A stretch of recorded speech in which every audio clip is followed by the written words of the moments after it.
Hey guys! So I just started playing Black Desert Online last week, and I am smitten. This game isn't new, it's been out since last year, and I know I was a bit hesitant to play it because of the PK factor. Normally I don't mind PvP, but I was a little soured from my experience with Archage, and I thought it was going to be more of the same. So far, I'm very happy to say that it is not. From what I've read, PvP isn't a thing until you're 50, but I can't confirm that yet. I have been able to play completely uninterrupted by any kind of ganking though, and I've been having a blast. The name of this video is Why BDO is Awesome, so here's why. Character creation. BDO has beautiful character potential with insanely detailed character creation. I spent hours working on my characters, and even then I found even more enjoyment downloading other people's templates as well to tweak them further. Classes. Even though gender locked, the classes are unique and fun. Some classes even have both available for each gender, like Witch and Wizard. Combat. It's fast-paced and enjoyable. I definitely have a preference for the ranged classes, but it reminds me a lot of Terra in that you can have that FPS-style aiming, not having to select targets, you know? If you like that sort of thing, you can change the game style, but I think the default works well. A huge, expansive world. I've been playing for over a week now, and I've traveled pretty far, even into some higher than my level regions, and I haven't even begun to touch the sheer amount of landmass in this game. It's frickin' incredible. Gathering. This encompasses all skills besides fishing, not individually like in many other games. This goes for chopping down trees, butchering animals, collecting plants with a hoe, and sap from trees, skinning, and mining. If you have been neglecting one type of resource and find you need it later, it won't matter because your gathering skill is the same for all. Houses. You can get your own house. You can get more than one house. You can have a house in every major city and even in little outlying farms. It's not hard to get one. In fact, it's pretty darn easy and cheap. The houses are instanced, but this avoids the whole land grab problem. You even get a fund in the mail every day based on how many points worth of decoration you have in your house. There's cash shop furniture, but also tons of furniture you can buy in-game for pretty cheap. Cooking. There's actually a purpose to owning a home besides the fun of it, and that's to cook. Cooking is another life skill, and you can make all sorts of things like food for your pets and beer for your workers. Wait, what? Workers? You get workers? What do you get workers for exactly? Well, that's a whole can of worms, but it's an awesome can of worms, and we're gonna open it. Basically, there are nodes all over the map.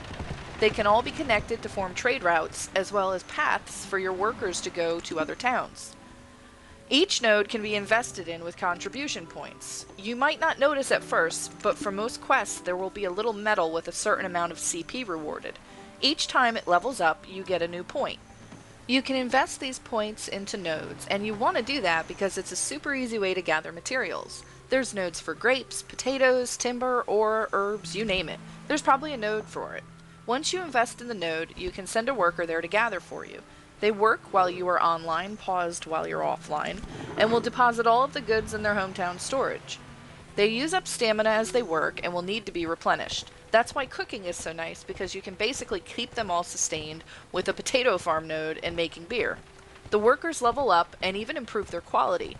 When you're done with a worker, you can sell them for big bucks too, especially if you've gotten them up far in quality. Trading. Part of connecting all of those nodes is for trade. If you bring goods to another town or base from another area, you can sell for a good profit. It's typically good to buy for 80% cost and sell for 120%. If the nodes are not connected, you will only get 30% of the goods worth, so make sure you connect them. Wagons. You can get wagons to carry a ton of goods in.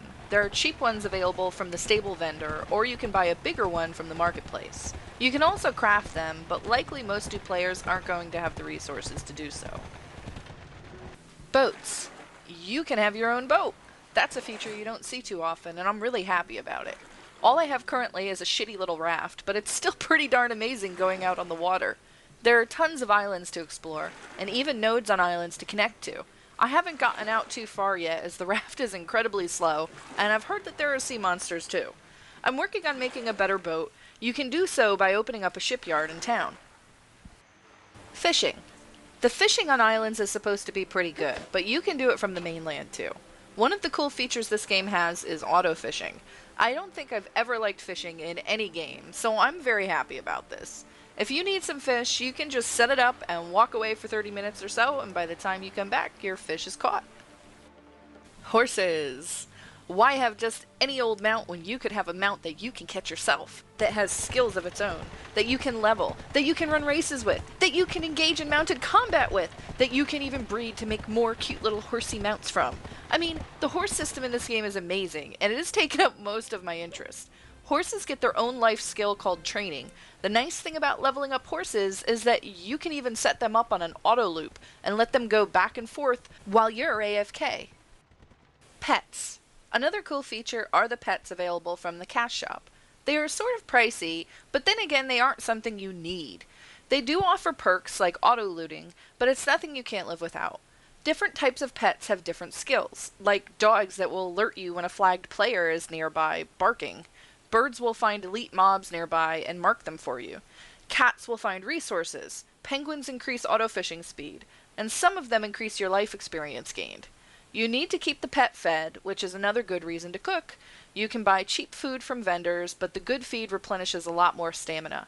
The pets level as you use them and can even be bred. You will lose both pets when you breed them, which feels like a huge waste of money to me. But you will get pets with skills they wouldn't normally have, as well as increase their tier. Outfits. Another cash shop item that's worth mentioning. There are tons of cosmetic outfits you can get for your character. They're frickin' expensive as hell, but they're very nice. I know I spent close to as much in Terra for costumes that didn't look half as good as these. I ended up buying one, the only one I planned to buy, for my witch because it was just too awesome. It reminded me of the Black Mage from Final Fantasy, but with some serious class. Farming. You can rent small, medium, and large fences from NPCs for contribution points, and plant seeds in them. You can buy seeds from various vendors or on the marketplace. Farming is affected by the land, and you'll want to try to plant near water if you can. You can even set one of your workers to manage the farm, and they'll take care of all the weeds and pests for you. You get a ton of crops from farming, so it's definitely worth doing it if there's something you're missing out on. Amity. There's a whole system of talking with NPCs that reminds me of diplomacy from Vanguard, although not as cool. Sorry, but that system is hard to top in my opinion. This is probably the only other time I've seen it attempted, and it's pretty cool. It all works based on a mini-game and your knowledge, which is its own thing. Knowledge. Basically, as you explore new areas, you will run into these question marks on your minimap designating an NPC you haven't met yet that will increase your knowledge. You can play these bits of knowledge like a card, and you won't even be able to talk to some NPCs without them. It also increases your energy when you complete certain sections. There are so many more things I really love about this game. Things that give the game personality, like the fact that you can milk cows for a daily.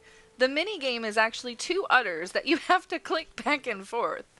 Another thing that is so silly is that whenever you go AFK, a screensaver of sorts will play that showcases your character like they're some sort of model. It uses different filters, and your character will use different emotes, sometimes laughing like a lunatic. If you like this sort of thing, the crafting, the homesteading, and the boats and the horses, then you should definitely check out this game. I haven't really gotten addicted to a game in a long time like this. The horse system has got me hooked, and there is so much I want to do. It's hard to focus sometimes. I tend to try and focus on a different thing each day and have a goal in mind so I don't get completely lost. It reminds me a lot of playing Fallout, where you just find thing after thing to keep you busy. I'll be making some new videos on horse training and breeding soon. I'm just about ready to do my first tier 5 breeding, and so I'll have more experience after that to share. If you're wanting to know more, go ahead and subscribe. You guys have a good one. See ya!